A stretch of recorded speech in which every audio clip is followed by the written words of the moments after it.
I never thought silence could cost so much until that Thanksgiving dinner when my son's fiancée decided to put a price tag on my dignity. You know that moment when the entire room goes quiet and you can feel every pair of eyes burning into your skin?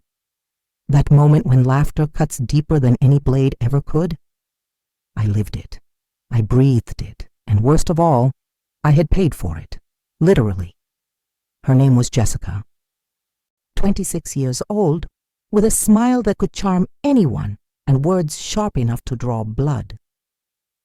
She sat across from me at my son Michael's dining table, actually my dining table in my house, eating food bought with money I had quietly provided, and called me a failure. "Look at him," she said, her voice dripping with manufactured pity as she gestured towards me with her wine glass. My wine, from my cellar. Michael's father, working all these years, and what does he have to show for it? No big career, no status, just ordinary. I love Mike, but thank God he didn't inherit that lack of ambition. The laughter started small, nervous chuckles from cousins. Then Jessica's brother joined in. Her father grinned behind his napkin. And then, the moment that still makes my blood run cold, my own son looked away, saying nothing, defending no one. But here's what you need to understand. I wasn't surprised. I was prepared. Because you see, I knew exactly who Jessica was. More importantly, I knew exactly who her mother was.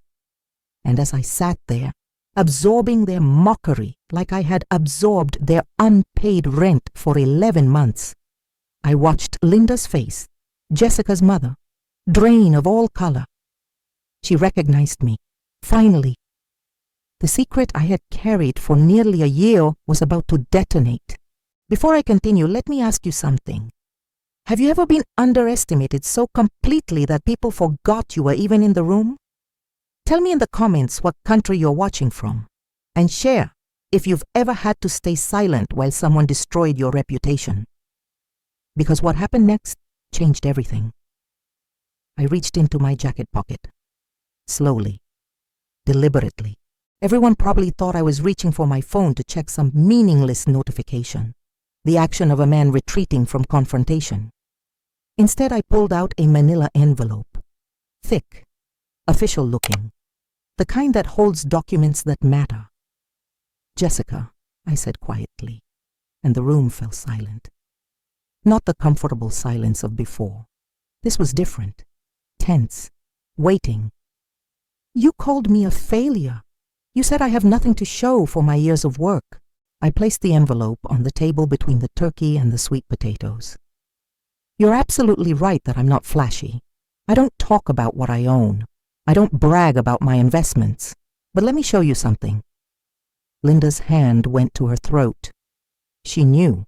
Oh, she knew. "Don't," she started, but Jessica cut her off. "What is this? Some kind of sad retirement statement?" Jessica laughed, but it sounded hollow now. Uncertain. I opened the envelope.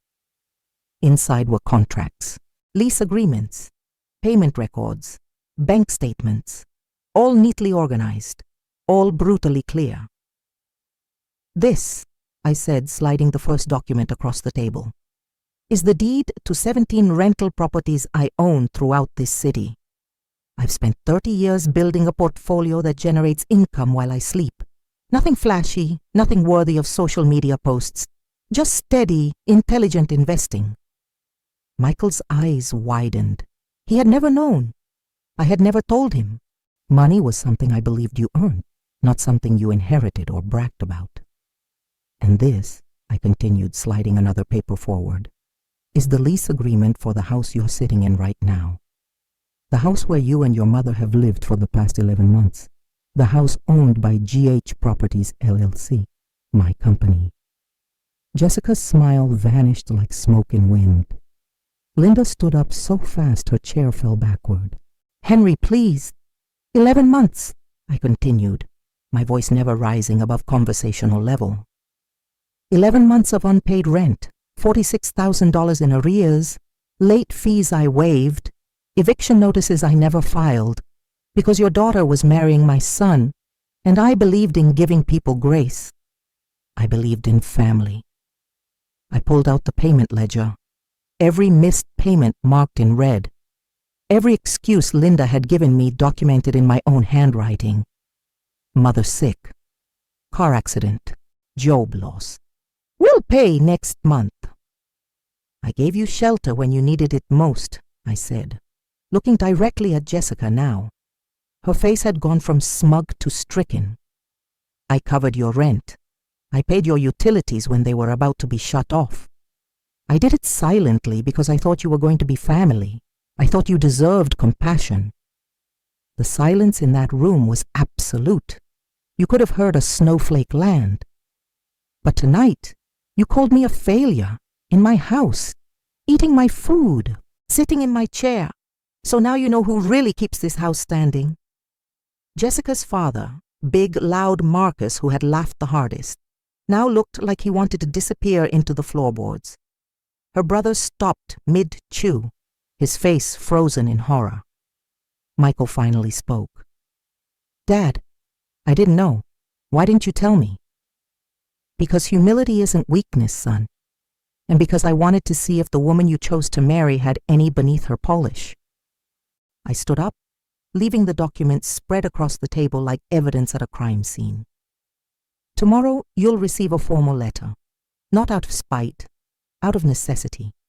You'll have 90 days to settle your debt, or we'll establish a fair payment plan. I'm also offering you an option.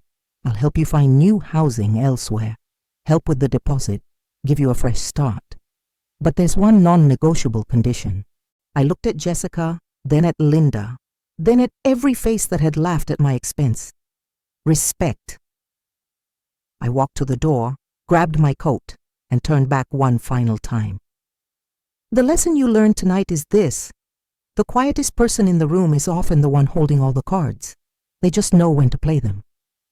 And then I left them sitting in my house, at my table, surrounded by proof that I was anything but a failure. But the real revenge, that was only beginning. Now let me show you what happened when the sun rose the next morning and reality came knocking. I didn't sleep that night. How could I?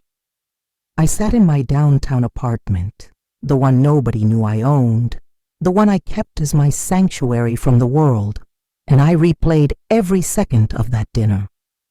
Not with regret, with precision, like a surgeon reviewing a successful operation. You have to understand something about me.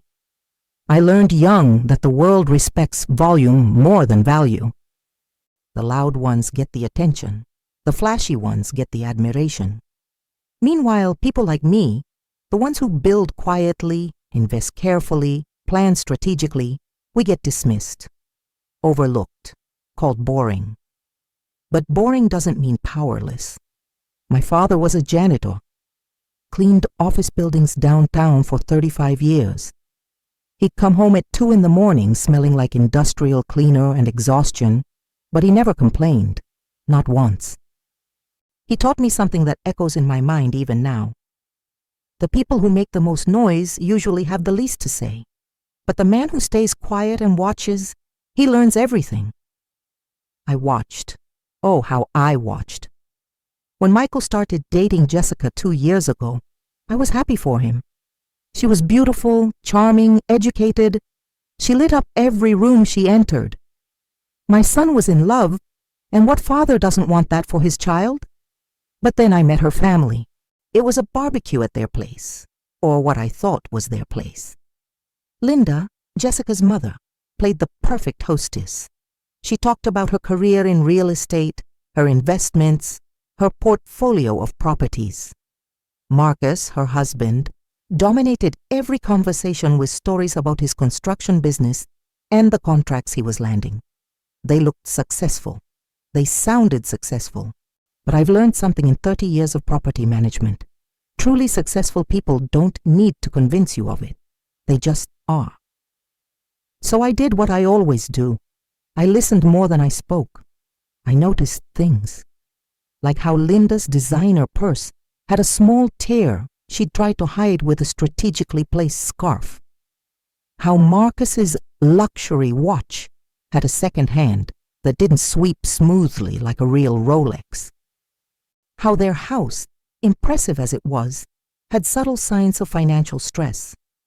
Outdated appliances hidden behind trendy decor, conversation-stopping moments when bills were mentioned. They were living a lie, an expensive, exhausting lie. 3 months after that barbecue, Linda called me. This was before Jessica and Michael were engaged, back when I was just Michael's father. She had heard, through my son probably, that I worked in property management. She needed a favor. They'd fallen behind on rent. Their landlord was threatening eviction.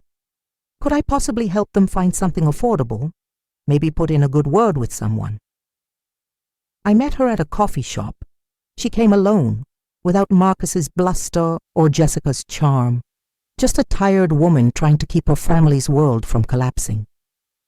I made mistakes, she admitted, stirring her coffee with shaking hands.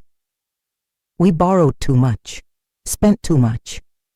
And now. She didn't need to finish. I knew the story. I'd seen it dozens of times. Good people making bad financial decisions, then compounding them by pretending everything was fine. I have a property, I told her. 3-bedroom house, good neighborhood. It's between tenants right now.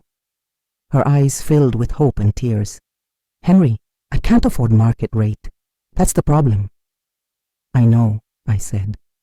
Which is why I'm offering it to you at cost. Just enough to cover the mortgage and taxes. No profit for me. She started crying right there in Starbucks. Actual tears of relief streaming down her face. She squeezed my hand and promised, they'd never take advantage of my generosity. They'd pay on time. They'd treat the house like it was their own. They'd be the perfect tenants. I believed her, because I'm not cynical, I'm not cold, I'm just careful. There's one condition, I added. This arrangement stays between us. Your family doesn't need to know I'm your landlord. Let's keep it professional but private. She agreed immediately. Too immediately, maybe. But I told myself it was pride, that she didn't want her family to know they needed help. I wish I'd known then what I know now. Pride and pretense are the same word in different fonts. For the first 3 months, they paid on time. Then came the excuses. Linda's mother got sick, unexpected medical bills, a car accident, Jessica's student loans, Marcus's business hitting a slow season. Every month, a new crisis. Every month, a promise to catch up next time.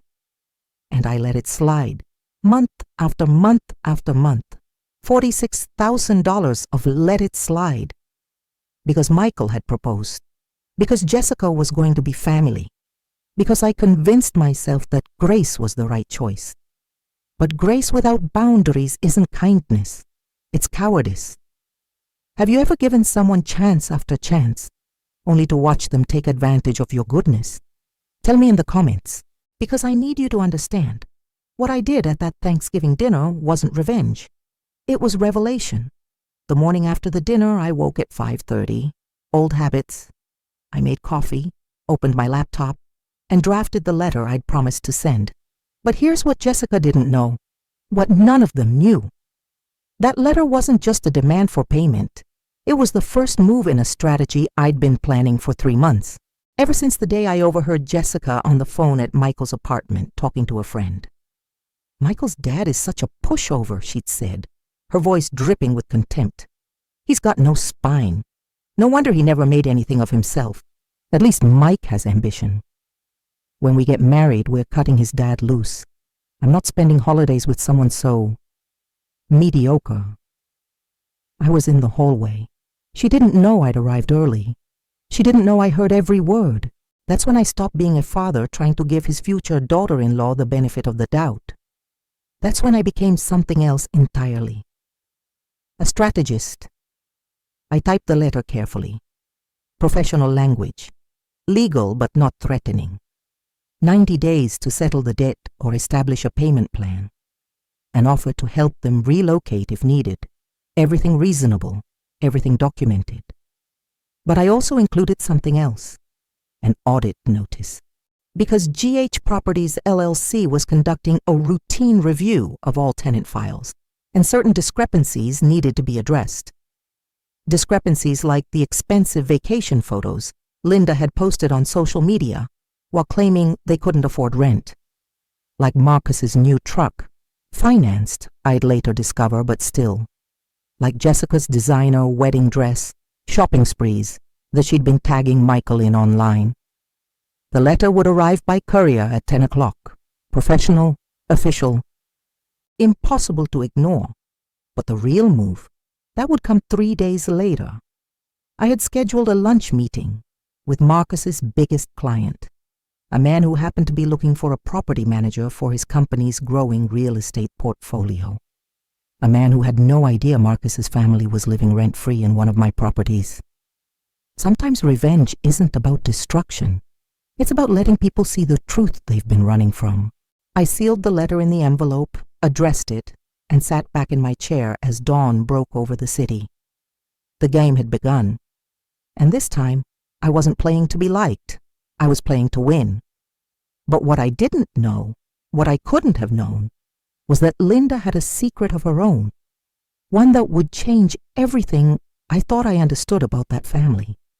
And when she revealed it 3 days later, everything I'd planned would shift in a direction I never saw coming. The letter arrived at Linda's house at exactly 10 o'clock Friday morning.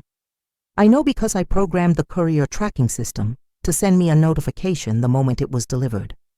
Signed for by Linda Patterson, time 10:03 a.m. I imagined her standing in her entryway, my entryway, holding that envelope with trembling hands. I imagined Marcus demanding to know what it was. I imagined Jessica's panic when she realized that Thanksgiving dinner hadn't been just an old man's moment of wounded pride. It had been a declaration of war. But I wasn't sitting at home imagining victory. I was sitting in my truck across the street from a construction site, watching Marcus Patterson direct his crews through a commercial renovation job. The man moved with authority, barking orders, inspecting work, playing the role of successful contractor perfectly. His company truck gleamed in the morning sun. Patterson & Sons Construction emblazoned on the side in bold letters. Professional, established, trustworthy. All of it was theater. I'd spent the last 3 months doing something I should have done a year ago. Research, real research. The kind that goes beyond surface-level LinkedIn profiles and Facebook success stories. Marcus Patterson's construction company was drowning. 3 lawsuits from unpaid subcontractors. 2 liens against jobs he'd abandoned. A trail of angry clients who'd paid deposits for work that never got finished. He was robbing Peter to pay Paul, borrowing from new jobs to finish old ones, staying 1 step ahead of complete collapse. The big contracts he'd bragged about at that barbecue, fabrications, the expansion he was planning, fantasy. The man was hemorrhaging money and covering it with volume, talking louder, acting bigger, pretending harder. And Linda? Her real estate portfolio? She'd been fired from her brokerage 18 months ago for forging documents on a property sale. She'd kept it quiet, kept getting dressed every morning like she was going to work, while actually running up credit card debt and borrowing from friends. The whole family was a house of cards built on lies and held together by appearances. And Jessica? She was the crown jewel of their deception. The beautiful, educated daughter who was going to marry up, marry well, marry into stability they could latch onto. My son wasn't her future husband. He was their exit strategy. I watched Marcus for another 20 minutes, then drove away. I wasn't there to confront him, not yet. I was there to confirm what I already suspected. Desperation makes people dangerous. That afternoon, my phone rang. Michael. Dad, we need to talk. His voice had that tight, controlled quality that meant he was angry, but trying not to show it. I'd heard it before, when he was 14, and I'd grounded him for sneaking out, when he was 19, and I'd refused to co-sign a loan for a car he couldn't afford. That tone that said, "I'm the reasonable one here, and you're being difficult." "I'm listening," I said. "Jessica is devastated. Her whole family is humiliated. Mom called crying. Linda called crying, I mean. They're saying you ambushed them, that you planned this to embarrass them in front of everyone." "Did Linda mention the $46,000 she owes me?" Silence. Then, "She said that's between you and her, that it's a business matter, and you shouldn't have brought it up at Thanksgiving." I actually laughed, not a happy laugh, the kind of laugh that comes from hearing something so absurd your brain short-circuits. "Michael, let me make sure I understand. Jessica calls me a failure at dinner. Her family laughs. You say nothing. I reveal that I'm actually their landlord, and they've been living rent-free in my property for nearly a year, and I'm the villain in this story. Dad, you humiliated them." "No, son. I revealed the truth. There's a difference." More silence. I could hear him breathing, trying to find words that would make me the bad guy, trying to rewrite history to protect the woman he loved. "They're family now," he finally said. "Or they will be. Jessica and I are still getting married. You can't just—" "Can't what? Expect to be paid what I'm owed? Expect basic respect in my own home? Expect my son to stand up for me when his fiancée insults me? You're being unreasonable. That word, unreasonable. The weapon people use when they want you to accept unacceptable behavior because confronting it makes them uncomfortable. Michael, I'm going to tell you something, and I need you to really hear me. Your mother died when you were 12. I raised you alone. I worked 2 jobs to put you through college. I taught you about integrity, about honoring your word, about treating people with dignity. And yet somehow, you've chosen a woman who has none of those qualities, and you're asking me to pretend I don't see it. That's not fair, isn't it? Tell me this. When Jessica called me a failure, what did you say? When her family laughed, what did you do?" The silence that followed was answer enough. "I love you, son. But I won't apologize for defending myself. And I won't pretend that woman and her family are good people just because it makes your life easier." I hung up. My hands were shaking, not from anger, from grief. Because in that moment I realized I'd lost my son long before Thanksgiving dinner. I'd lost him the moment he chose to value Jessica's opinion over mine. The moment he decided that keeping the peace was more important than keeping his integrity. Have you ever watched someone you love choose the wrong person? Someone who brings out their worst instead of their best? Tell me about it in the comments, because what happened next made me question everything I thought I knew about family. That evening, Linda called. Not Marcus, not Jessica.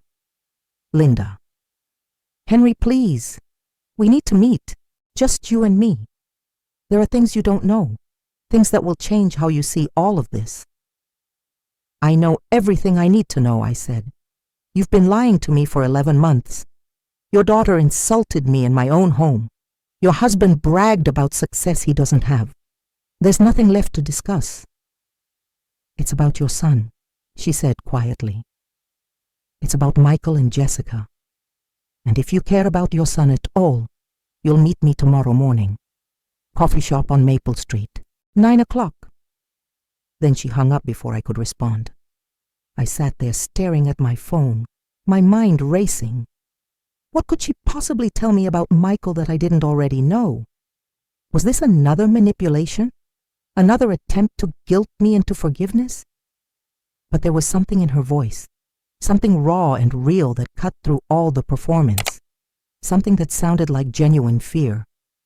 I didn't sleep again that night. I sat in my apartment watching the city lights and wondering what fresh nightmare awaited me in the morning. Because here's what I'd learned in 63 years of life. When people say, there are things you don't know, they're usually right. And those things are usually worse than you imagined. The coffee shop was busy when I arrived.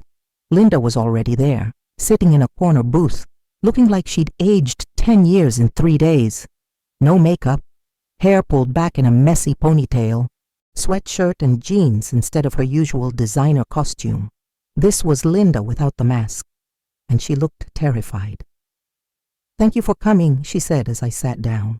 "You have 5 minutes." She nodded, wrapped her hands around her coffee mug like it was the only thing keeping her anchored to earth, and said something that made my blood run cold. "Jessica is pregnant, and Michael isn't the father." The world tilted sideways.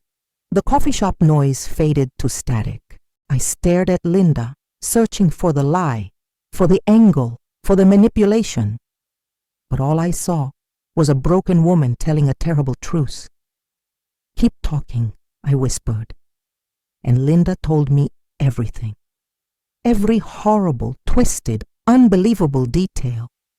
What I learned in that coffee shop would transform my careful, calculated revenge into something far more complex, something far more devastating, because the real enemy wasn't who I thought it was, and the real victim wasn't just me. Now let me show you what happens when the truth is so much worse than you ever imagined. Linda's words hung in the air between us like smoke you can't wave away. "Jessica is 12 weeks pregnant. She knows it's not Michael's, and she's terrified he'll find out before the wedding." I should have felt vindicated. I should have felt that bitter satisfaction of being proven right about Jessica. But all I felt was sick. Sick for my son. Sick for the mess these people had created. Sick at the thought of what this would do to Michael when he discovered the truth. "Who's the father?" I asked, my voice flat. Linda looked at her coffee. Wouldn't meet my eyes. "Someone from her gym. A trainer. She said it was a mistake. That it only happened twice. That she loves Michael and wants the life they're building. So her solution is to trap my son with someone else's child? She doesn't see it that way. She thinks," Linda's voice cracked, "she thinks if they get married soon, Michael will never question the timing.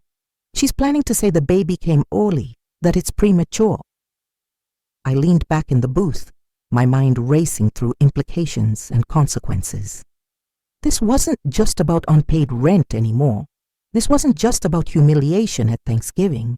This was about watching my son build his entire future on a foundation of lies. "Why are you telling me this?" I asked. "What do you want from me?" Linda finally looked up, and I saw something in her eyes I hadn't expected. Shame. Real, genuine shame. "Because you were right about everything you said at that dinner. About me. About Marcus. About the life we've been pretending to live. We've been drowning for 2 years, Henry. Drowning and lying and pretending we're fine. And we've taught Jessica to do the same thing." She wiped her eyes with a paper napkin, mascara-less tears leaving clean tracks down her cheeks. "When Jessica told me she was pregnant, I asked her what she was going to do. And you know what she said? She said, 'Mom, you and Dad taught me how to survive.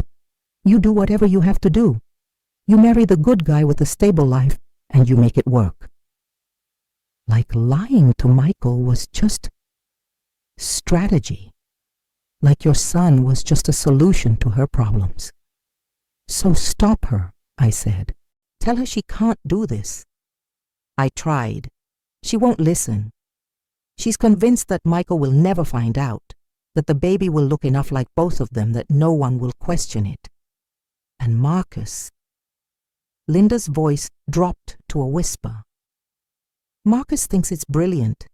He actually told her she's smart for locking down a good man before telling him." I felt something cold settle in my chest. Not anger anymore. Something colder, more calculated. "When is the wedding?" 6 weeks. They moved it up. Jessica told Michael she just can't wait to start their life together. Linda laughed bitterly. "Really? She just needs to get married before she's showing." 6 weeks, 42 days, not much time. "Linda, I need to ask you something, and I need you to be honest. Why did you really come here? Because if you thought telling me this would make me forgive the rent, make me play nice, make me pretend none of this happened. I came because I'm ashamed, she interrupted. I came because I've watched you be nothing but kind to my family, and we've repaid you with contempt. I came because you deserve to know the truth before your son makes the biggest mistake of his life. She paused. And I came because I need your help. There it was, the ask, the angle. Help with what? Marcus is going to lose everything. There's a judgment coming down next week. $300,000 he doesn't have. The business is finished. We'll lose the house we're in, lose everything we've pretended to have. And when that happens, Jessica is going to push even harder for this wedding because she needs Michael's stability more than ever. Linda twisted the napkin in her hands, shredding it into pieces. I don't want my daughter to be who we've taught her to be. I don't want her to destroy your son's life because we were too cowardly to live honestly. But I can't stop her alone. Marcus won't help. He sees Michael as a life raft. And Jessica, Linda's voice broke. Jessica has learned from the best liars in the business, us. I sat there processing everything. The pregnancy, the lies, the desperation, the 6-week timeline, and I realized something. This was bigger than revenge now. This was about saving my son from a catastrophe he didn't even see coming. What exactly are you proposing? I asked. I'll help you, Linda said simply. I'll give you everything. Evidence of the pregnancy timeline, text messages between Jessica and the trainer, proof of our financial situation, everything you need to show Michael who he's really marrying. But I need 2 things from you. I'm listening. First, you give me 90 days on the rent like you offered. Time to figure out where we're going to land when everything falls apart. I'm not asking you to forgive the debt. Just time. I nodded. That was fair. And second, when you tell Michael the truth, you do it in a way that doesn't destroy Jessica completely. She's my daughter. She's made terrible choices, but she's not evil. She's just scared and stupid and desperate, like I was, like I still am. I looked at Linda, really looked at her. This wasn't the polished, pretentious woman from the barbecue. This was a mother who'd watched her family's lies metastasize into something monstrous, and who was finally finding the courage to amputate. I need to think about this, I said.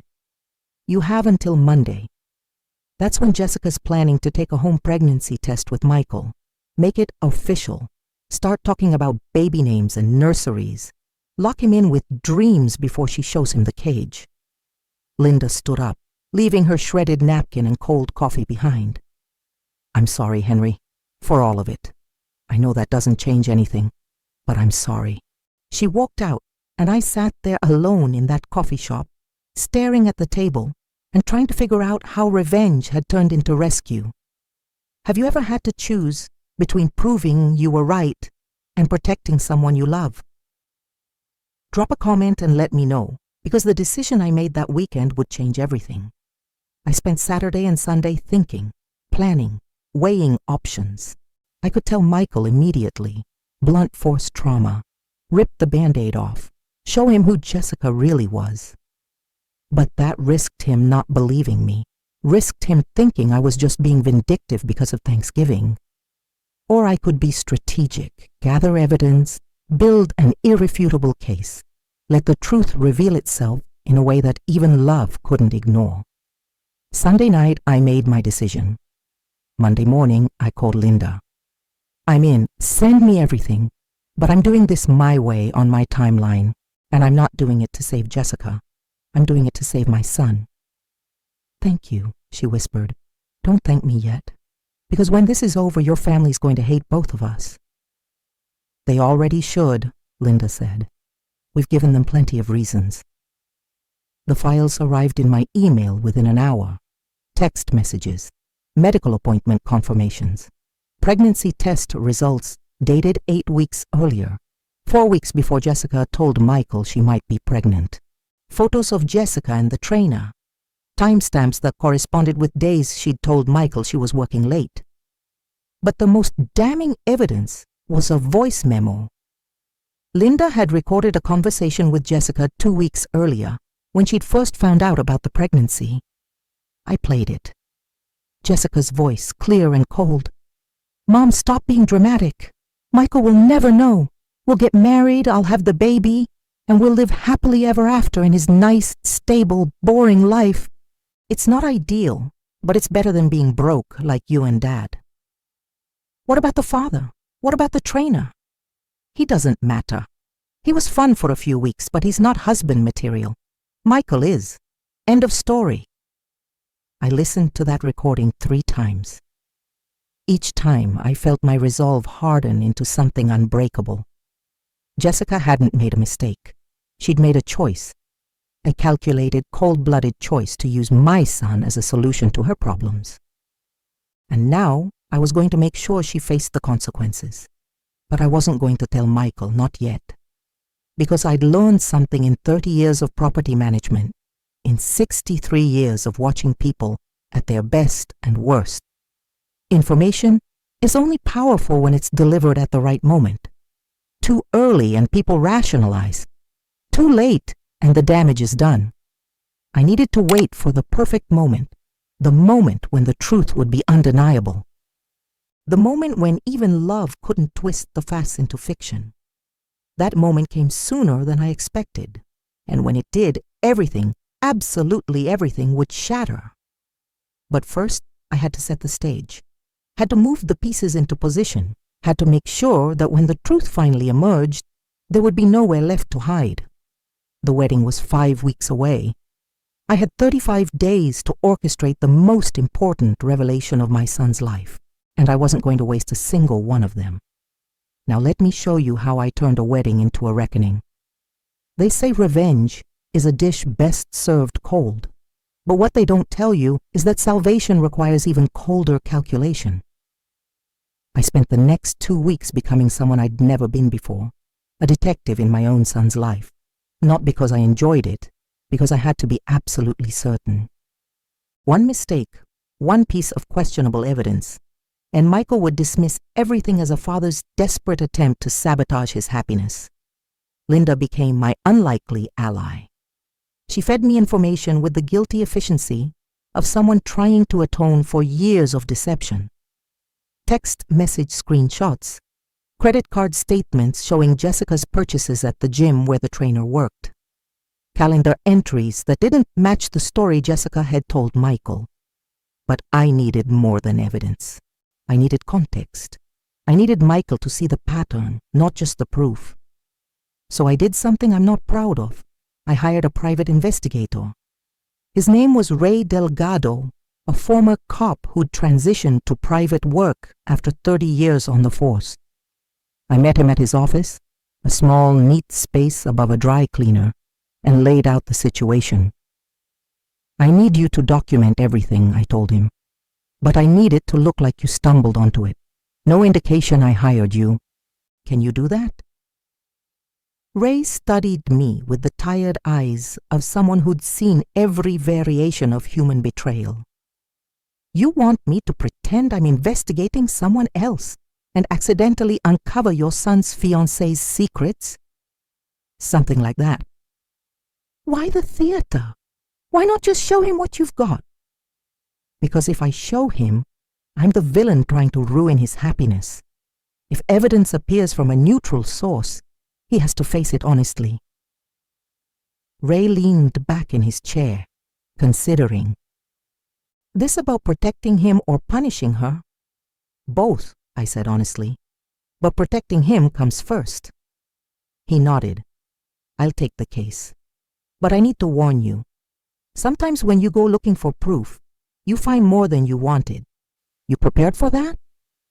I thought about Michael, about the grandson I might never meet because he wouldn't be mine by blood, about the life my son was building on lies. "I'm prepared," I said. Ray got to work. Meanwhile, I maintained my strategy with the rent situation. The 90-day extension was official, documented, legally binding. Linda had 90 days to settle the debt or vacate. I wasn't being generous. I was being strategic. The longer they stayed in that house, the more opportunities for Jessica to slip up, to reveal herself, to make mistakes that even Michael couldn't rationalize away. But the wedding preparations continued at full speed. Jessica had become a whirlwind of activity, dragging Michael to venue visits, cake tastings, florist appointments. She was in a hurry, and everyone thought it was because she was in love. Only Linda and I knew it was because she was running out of time. 3 weeks before the wedding, Ray called me. "You need to see this. Can you meet me tonight?" We met at a diner on the edge of town. Ray slid a manila folder across the table, his expression grim. "Your instincts were right, but it's worse than you thought." Inside were photographs. Jessica and the trainer, whose name was Derek Vaughn, meeting at hotels. Timestamps spanning 6 months, not the 2 times Jessica had claimed to Linda. Bank statements showing Jessica had been paying Derek's rent for the last 4 months, using a credit card Michael didn't know about. "There's more," Ray said quietly. "Derek doesn't know about the pregnancy. Jessica caught contact with him 5 weeks ago, right when she would have found out. She ghosted him completely. He's been trying to reach her ever since." I felt my stomach turn. She didn't even tell him? Nope. And here's the interesting part. Derek's engaged too. Has been for a year. His fiancée has no idea about Jessica. The web of lies was bigger than I'd imagined. More people trapped in Jessica's deception than just Michael. "What do you want me to do with this?" Ray asked. I stared at the photographs, at the evidence of months of calculated betrayal, at proof that Jessica hadn't made a mistake. She'd been living a double life. "Can you compile everything into a report? Something professional? Something that looks like you discovered it while investigating something else entirely?" "What's the something else?" I thought fast. "Marcus Patterson's construction company. You were hired by one of his creditors to document his assets. In the process, you uncovered information about his daughter's activities that might affect the creditor's ability to collect." Ray smiled grimly. "Creative. I like it. Gives me cover and makes the discovery look accidental." "How long?" 3 days. I'll have everything ready, but Henry..." Ray leaned forward. "When your son sees this, it's going to destroy him. You sure you want to do this?" I thought about Michael's voice on the phone. They're family now. I thought about him sitting silent while Jessica mocked me. I thought about the grandson who would grow up believing my son was his father, never knowing the truth. "I'm not destroying him," I said. "I'm saving him. There's a difference." Ray delivered the report 72 hours later. It was thorough, professional, devastating. Photographs, bank records, timeline analysis, witness statements, everything documented with the cold precision of legal evidence. But I still didn't show it to Michael. Not yet. Because the wedding was 2 weeks away, and I'd realized something.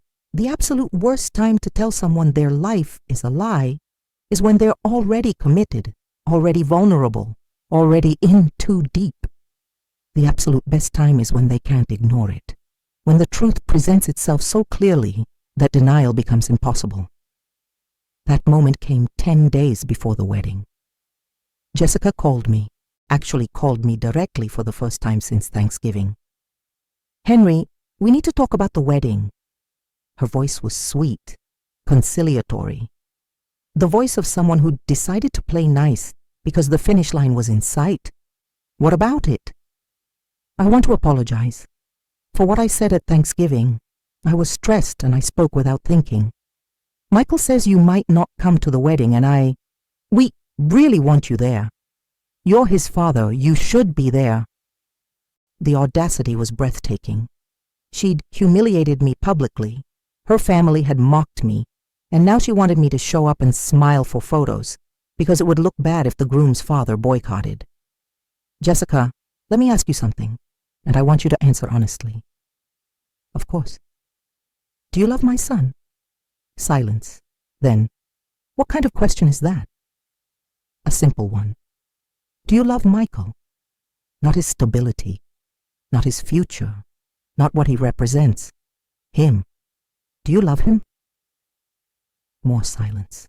When she finally spoke, her voice had lost its sweetness. I don't have to explain my feelings to you. No, you don't. But you should be able to explain them to yourself. I hung up before she could respond. That night Michael called. His voice was tight with anger. Jessica's crying. She tried to apologize to you and you interrogated her. What's wrong with you? I asked her if she loved you. She couldn't answer. Of course she couldn't answer. You ambushed her with some loaded question designed to make her look bad. Michael, when someone asks if you love your partner and you can't answer immediately, what does that tell you? It tells me you're being manipulative and cruel. I took a deep breath. It was time. Son, I need you to come to my apartment tomorrow, alone. There are things you need to see before you get married. I'm not going to listen to you try to sabotage my relationship. This isn't sabotage. This is protection. I have evidence, real, documented evidence of things you need to know. If you see it and still want to marry her, I'll never bring it up again. I'll come to your wedding and I'll smile in every photo. But you deserve to see the truth before you make this permanent. Evidence of what? Tomorrow. Alone. Please, Michael. He hung up without answering. I sat in the dark of my apartment and wondered if I'd just made everything worse. But the next morning my doorbell rang. Michael stood in my doorway, his face a mask of anger and fear. I'm here. Show me whatever you think is so important. I let him in, poured him coffee he didn't drink, sat him down on my couch, and handed him Ray's report. Before you look at this, I need you to know something. I didn't want to find any of this. I wanted you to be happy. I wanted Jessica to be the woman you thought she was. But sometimes what we want and what's true are not the same thing. Michael opened the folder. I watched his face as he flipped through pages, saw confusion turn to disbelief, turn to horror. He stopped at the photographs, stared at them for a long time, then looked up at me with eyes full of tears. How long have you known? 2 weeks. 2 weeks and you didn't tell me. I needed to be certain. I needed evidence you couldn't rationalize away. He looked back at the report, at the timeline showing 6 months of deception, at the bank statements showing payments to Derek, at the medical records showing a pregnancy that predated when Jessica claimed she might be expecting. The baby, he whispered, it's not mine. No, son, it's not. Michael stood up abruptly, the folder falling to the floor, photographs scattering across my carpet like shrapnel. He walked to the window, his back to me, his shoulders shaking. I was going to be a father, he said, his voice breaking. I was so excited. We'd already picked out names. James if it was a boy, Sarah if it was a girl. We talked about nursery colors and baby-proofing the house, and he turned around, tears streaming down his face. How could she do this? How could she lie about something like this? I went to him, put my arms around my son for the first time in years, held him while he cried, while he grieved the future he'd imagined, while he processed the betrayal that cut deeper than any knife. What do I do? He finally asked. The wedding is in 10 days. Everyone's invited. The venue is paid for. Her family knew, I said quietly. Linda told me about the pregnancy weeks ago. She's been carrying the guilt. But Marcus, Jessica, they were going to let you raise another man's child and never tell you. Michael pulled away from me, wiping his eyes. I need to talk to her. Not yet. Dad, I need to... Not yet, I repeated firmly. Because if you confront her now, while you're emotional, she'll manipulate you. She'll cry and apologize and promise it was a mistake. She'll tell you whatever she thinks you need to hear. And part of you, the part that still loves her, will want to believe it. So what do? I picked up the scattered photographs, put them back in the folder, handed it back to him. You keep this. You sit with it. You let yourself feel everything you need to feel. And then, when you're ready, you decide how you want to handle it. Not out of rage, not out of hurt, out of clarity. Michael took the folder with shaking hands. I can't believe this is happening. I know. I can't believe you were right about her. I wish I'd been wrong. He left an hour later. I watched him drive away and wondered what he would do. Wondered if he would confront Jessica immediately or if he would take my advice and wait. I got my answer 2 days later. Michael called. His voice was calm. Too calm. The kind of calm that comes after you've cried yourself empty and all that's left is cold resolve. I'm not canceling the wedding, he said. My heart sank. Michael, I'm not canceling it. I'm going to let it happen exactly as planned. And then, at the reception, after all the photos are taken and all the guests are seated and Jessica thinks she's won, I'm going to reveal everything. Publicly, the same way she humiliated you at Thanksgiving. The same way she's been lying to everyone for months. Son, I don't think... She wanted a wedding, Dad. She's going to get one. But she's also going to get the truth, in front of everyone. And then everyone will see exactly who they've been celebrating. I should have talked him out of it. Should have convinced him that public humiliation wouldn't heal his wounds. Should have encouraged him to handle it privately, maturely, gracefully. But I didn't. Because sometimes the quiet man who's been underestimated needs to be loud. And sometimes the person who's been playing games needs to see the board flip. The wedding was 8 days away. And this time, everyone was going to see the truth. Now let me tell you about the wedding day and the revelation that changed everything. The morning of the wedding, I woke at 5 a.m. with a weight in my chest I couldn't shake. I'd spent 8 days watching Michael transform from heartbroken to hollow. He went through every motion, the rehearsal dinner, the final venue checks, the last-minute coordination with vendors. He smiled when he was supposed to smile, laughed when he was supposed to laugh, played the role of excited groom with the precision of an actor who'd memorized every line. But his eyes were dead, empty, like someone had reached inside and scooped out everything that made him my son. Linda called me 3 times during that week, each time more desperate. Henry, please, tell Michael not to do this. Let him call it off quietly. This public reveal will destroy Jessica, yes, but it will destroy him too. It's his choice, I told her. I tried to convince him otherwise, but this is his pain to process, his decision to make. Marcus will come after him, after you. When this happens, Marcus will lose his mind. Marcus is already losing everything. What's one more thing? On the final call, the day before the wedding, Linda whispered, I'm sorry I ever came to you. I thought I was helping. I thought I was doing the right thing. But all I did was set a bomb on a timer. You gave Michael the truth, I said. What he does with it isn't your fault. Tell me that after tomorrow, she replied and hung up. Now it was the wedding day. The ceremony was at 2 p.m. I put on my suit, the expensive one I'd bought 5 years ago and never had occasion to wear. I looked at myself in the mirror, a 63-year-old man about to watch his son detonate his entire future in front of 200 people. I should have stopped him, but I didn't know how.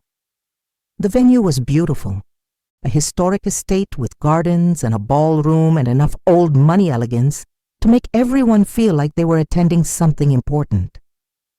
Jessica had spared no expense, mostly because she'd convinced Michael's credit cards to foot the bill for most of it. I arrived early, watched the guests file in. Cousins I hadn't seen in years. Michael's friends from college. Jessica's massive extended family, all dressed up and taking photos, celebrating a union built entirely on sand. Marcus stood near the entrance, greeting guests with his big, booming voice. He saw me, and his smile froze for just a moment before he forced it back into place. Linda stood beside him, pale and nervous, like someone waiting for an execution. Jessica was everything a bride should be, radiant, glowing, beautiful in a dress that probably cost more than some people's cars. She moved through the preparation rooms like royalty, accepting compliments and praise, playing the part perfectly. She had no idea what was coming. At 1:55, I took my seat in the front row. Father of the groom, place of honor. I felt like a fraud sitting there, knowing what I knew, carrying the secret like a stone. At 2 p.m. exactly, the music started. The ceremony began. Michael stood at the altar, his best man beside him, the officiant smiling, everything exactly as it should be. And then Jessica appeared, walking down the aisle on Marcus's arm, that radiant smile, that perfect performance. Guests stood, cameras flashed, someone's aunt cried. I watched Michael's face, saw something flicker there, pain, resolve, rage, before he smoothed it into a smile.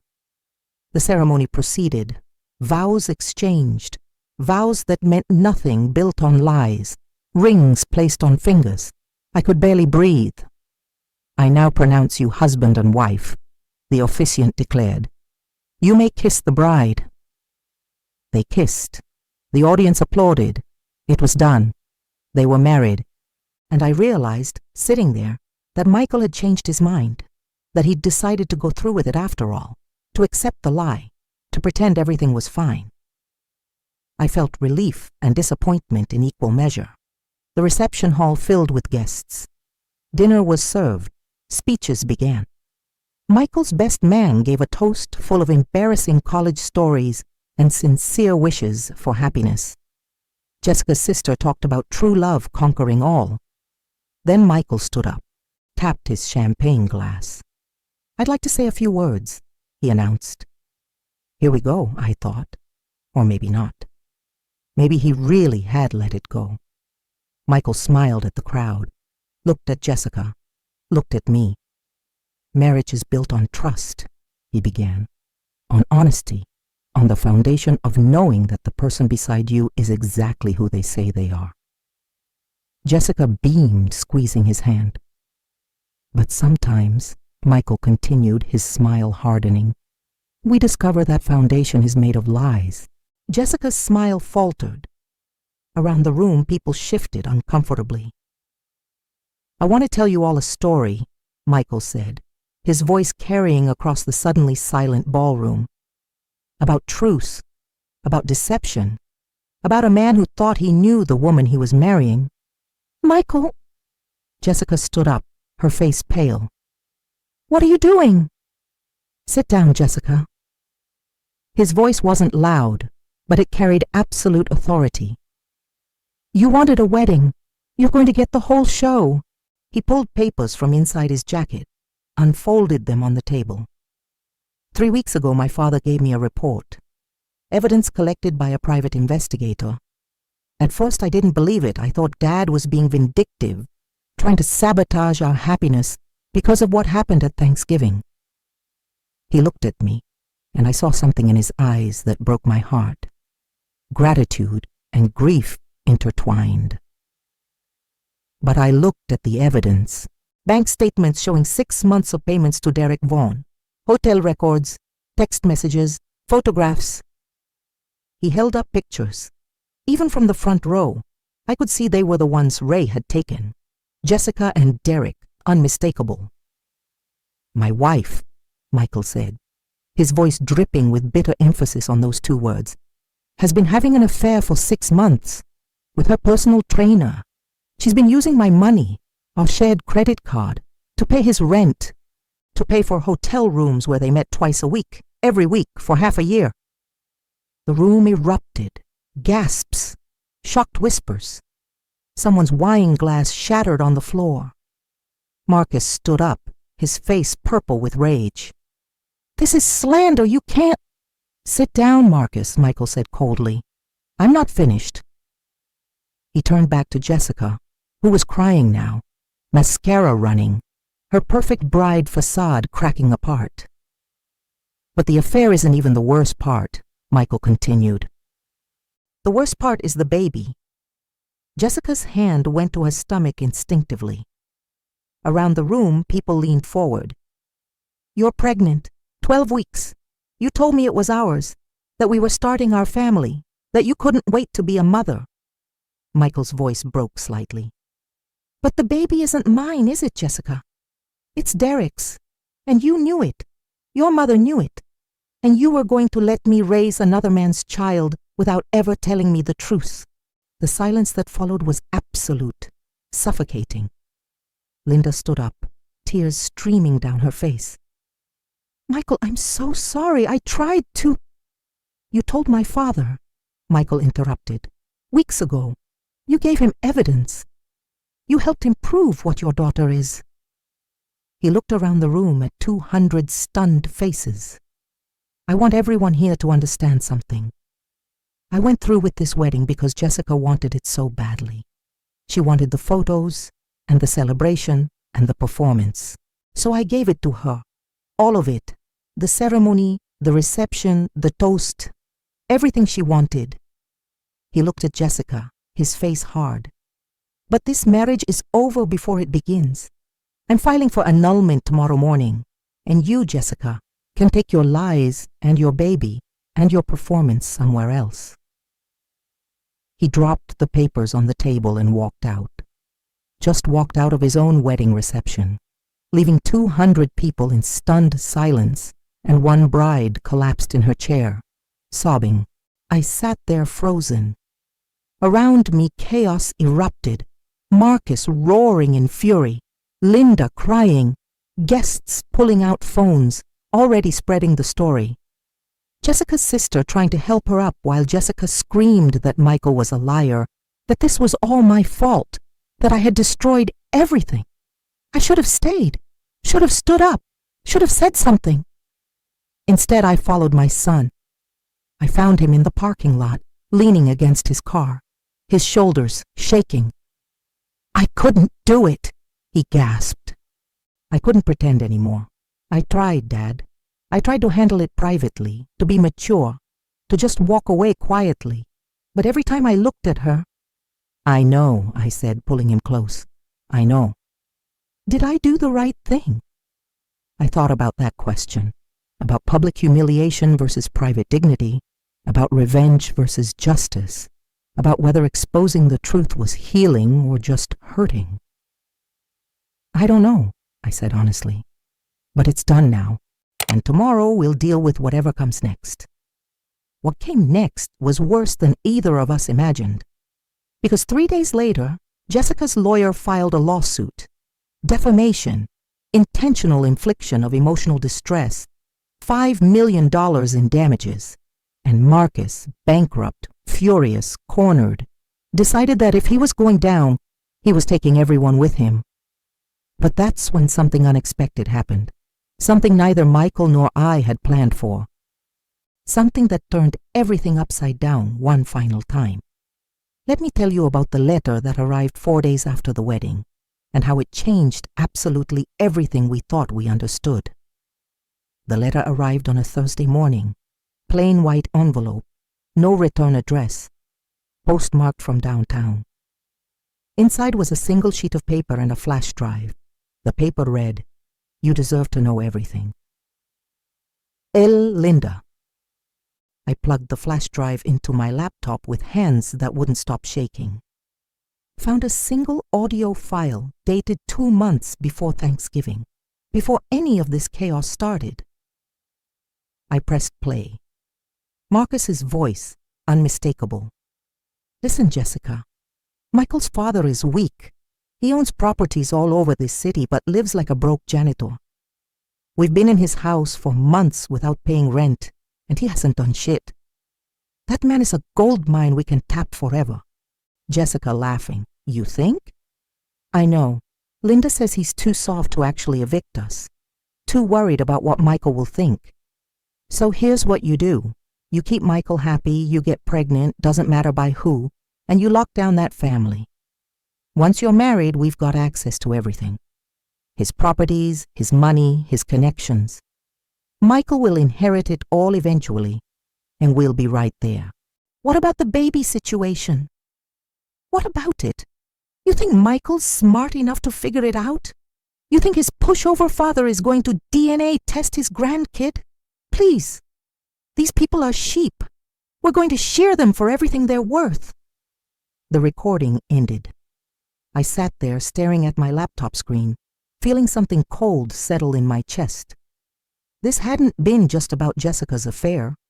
This hadn't been just about a pregnancy or a lie. This had been a coordinated plan to exploit my kindness, to use my grace as a weakness, to systematically harvest everything I'd built while laughing about how easy it was.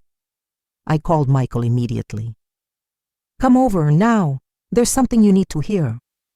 20 minutes later, we sat together listening to the recording, watching my son's face cycle through disbelief, rage, grief, and finally, something harder. Resolve. "They targeted us," he said quietly.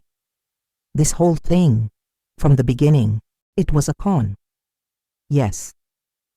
The pregnancy, the wedding, Jessica getting close to me in the first place. All planned, all calculated.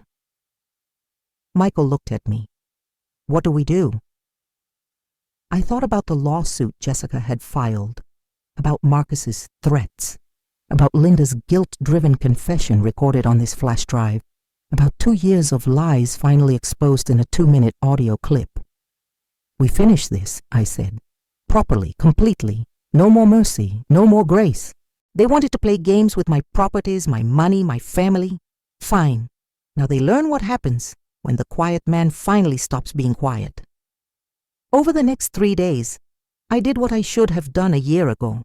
I used every tool, every resource, every connection I'd built in 30 years of property management. First, I contacted Marcus's creditors, sent them the evidence of his coordinated fraud, watched as lawsuits multiplied, watched as his business license got suspended pending investigation.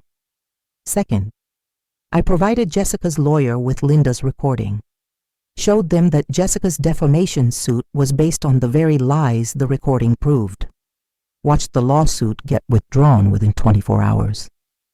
Third, I filed formal eviction proceedings against Linda and Marcus. No more extensions, no more grace period, 30 days to vacate or face forced removal. And fourth, this was Michael's idea, we contacted Derek Vaughn, the personal trainer, the actual father of Jessica's baby. We met him at a coffee shop, showed him the evidence, told him everything. "She told me she was single," Derek said, his face pale. "She said she was a grad student. I had no idea she was engaged, no idea she was pregnant." "She cut you off 5 weeks ago," Michael said, "right when she would have found out about the baby." "What do I do? I have a fiancée. We're getting married next year. If she finds out—" "That's your choice," Michael interrupted. "But you have a child coming, a child that's biologically yours. You need to decide if you're going to step up or if you're going to let Jessica keep lying." Derek left that coffee shop with his own impossible decision to make. 2 weeks later, Linda called me one final time. "We're moving out, going to Linda's sister's place upstate. Marcus lost everything, the business is done. Jessica moved in with a friend. She and Derek are trying to figure things out, but I don't think it's going to work." "Linda?" "No, Henry, let me finish.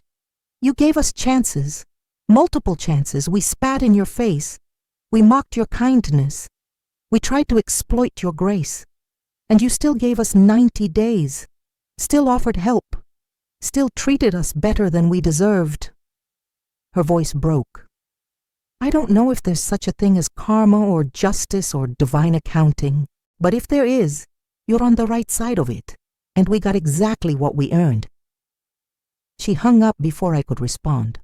The house was empty within 30 days.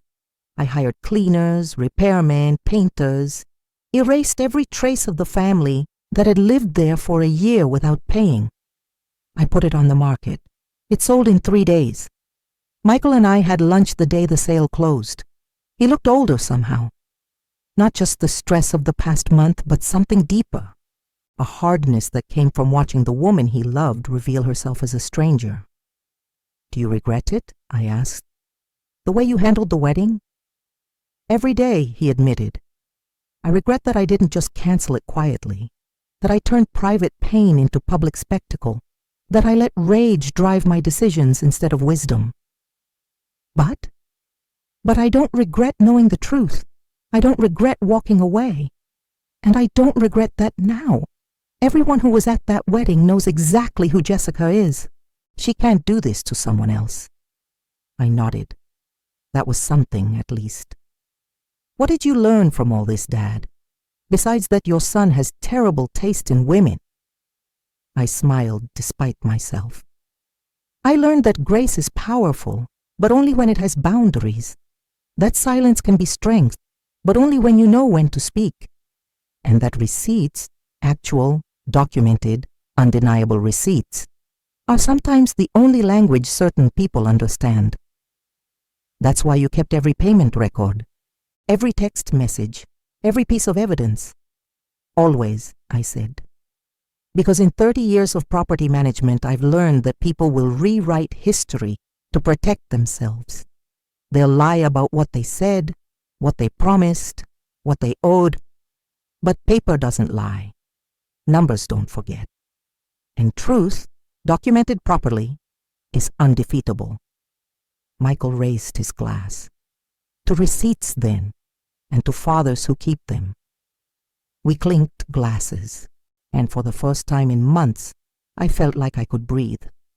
6 months later, I received an envelope in the mail. Inside was a check for $46,000, the full amount Linda and Marcus had owed in back rent. With it a note. It took us 6 months of working 3 jobs between us, but we paid it. Not because we had to legally, we know that debt was settled in the eviction agreement, but because we owed it morally. Thank you for showing us what integrity looks like, even when we gave you every reason not to. Linda.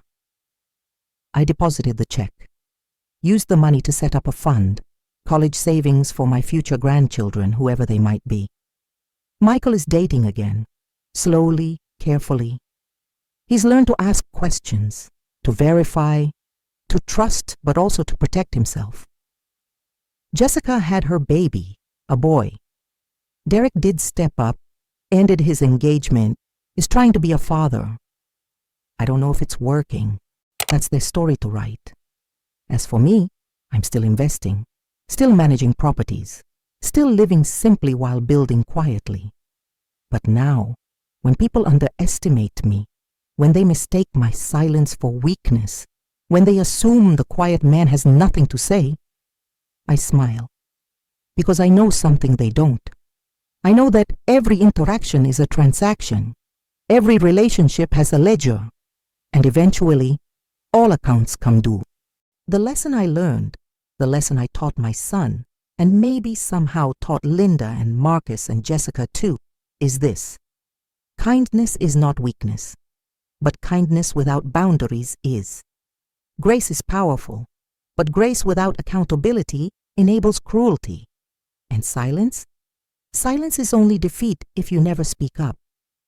But when you do speak, when you finally, carefully, strategically reveal what you've been carrying, make sure you have receipts. Make sure you have proof. Make sure that when you lay your truth on the table, no one can rewrite it. Because no one calls you a failure while you pay for the roof that shelters their lies. Not without consequences. Not without the receipt. If this story resonated with you, if you've ever been underestimated, dismissed, or taken advantage of, I want you to do something. Don't just scroll past.